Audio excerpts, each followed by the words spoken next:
Em continuidade, eu gostaria de tecer algumas considerações aqui sobre o assunto antes de passar para o Dr. Paulo. A primeira delas é que nós sabemos que a maioria dos advogados são pessoas físicas, do ponto de vista legal, lógico, né?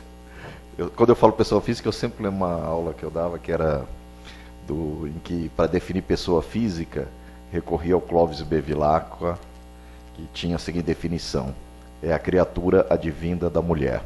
Fascinante, né? Isso que é meditação jurídica incontestável, né?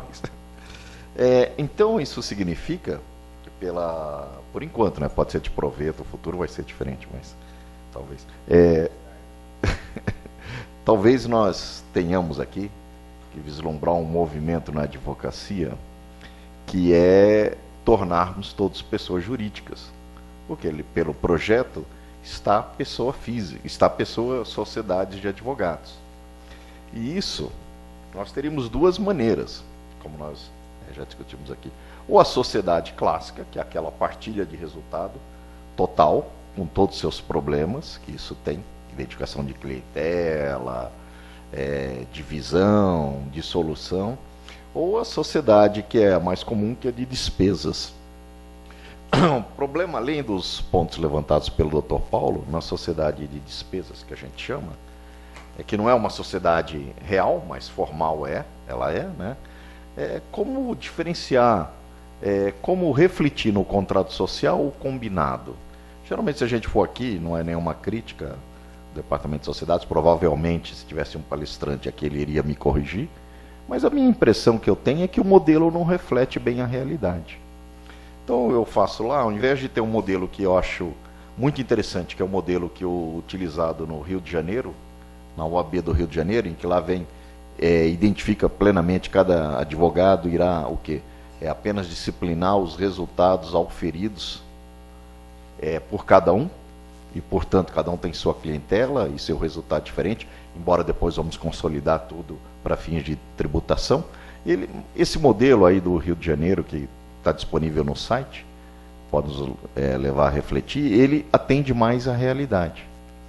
Então, o que eu vou ter? Eu vou ter realmente uma sociedade, mas que cada um vai manter a individualidade e responsabilidade no exercício da advocacia. Então, esse seria um primeiro pensamento para a gente ter. Que tipo de modelo de sociedade? Porque eu vou ser obrigado a fazer isso. Eu não tenho escapatória.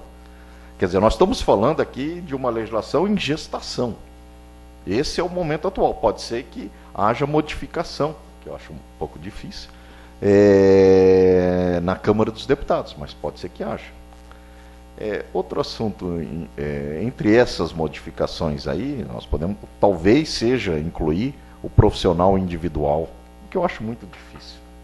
Muito difícil. Até porque, por exemplo, haveria a opção do empresário individual, mas a advocacia não é empresa.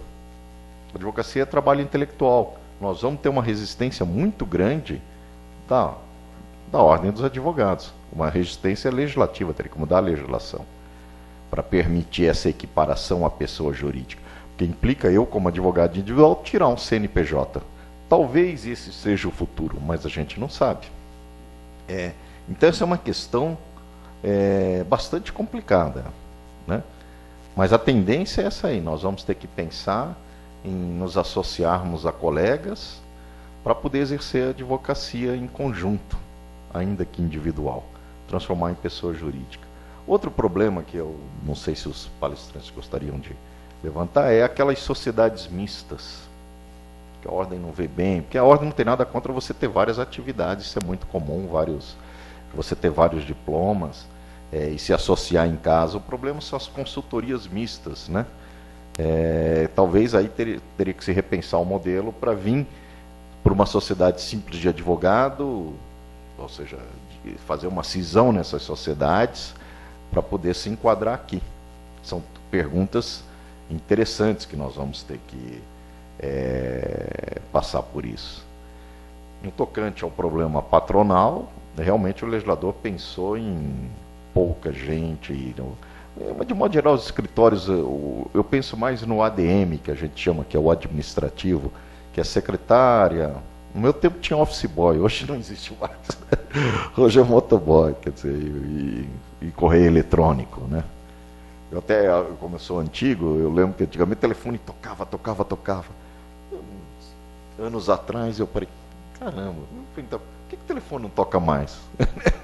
Tem tudo por e-mail, Skype, né? É muito gozado com essa mudança. Eu que fui do tempo do fax, não sei se vocês já ouviram falar. Quando eu fui comprar, falei para o meu sócio, eu vou comprar um fax. Ele falou, ninguém usa isso, rapaz. E realmente ninguém usa, mas depois, é que nem celular, né? Quando surgiu o celular, ninguém usa celular. Isso é coisa indispensável, que você não precisa, desde que você não tenha. No momento que você tem, você não vive sem. Né? Então, essas mudanças aí que nós estamos experimentando são muito interessantes, mas abre uma série de questões. O Dr. Paulo demonstrou bem que há uma vantagem, em princípio, contundente para nós advogados, para a grande maioria dos advogados, para 99%. Só que algumas questões precisam ser respondidas. Nós temos o hábito de fazer distribuição de lucro esquecendo a contabilidade. Faz lá como se fosse automático e não é bem assim. Né? O lucro tem que estar apurado na contabilidade para poder ser isento. E ainda há uma discussão no recente parecer da Procuradoria sobre se seria critério contábil, critério societário. Então, no fundo, nós vemos uma grande derrama, uma nova derrama. Né?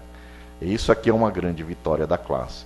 Mas ela tem questionamentos que precisam ser respondidos aqui.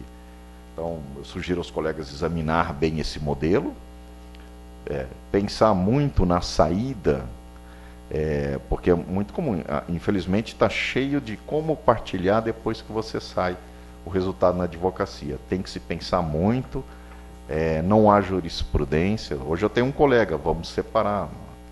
Se eu tenho cada um registro da clientela, não tem problema, mas e o trabalho conjunto? E os honorários pendentes? Tudo isso precisa ser bem pensado, porque é fonte de inúmeros problemas. Não há problema nenhum quando o negócio vai mal, mas quando a advocacia cresce, você tem que separar e tem lá uns 500 mil reais de uma sucumbência para receber, ou de um honorário que ainda está em primeiro grau e depende de mais 5, 6 anos, costumamos ter alguns problemas sérios.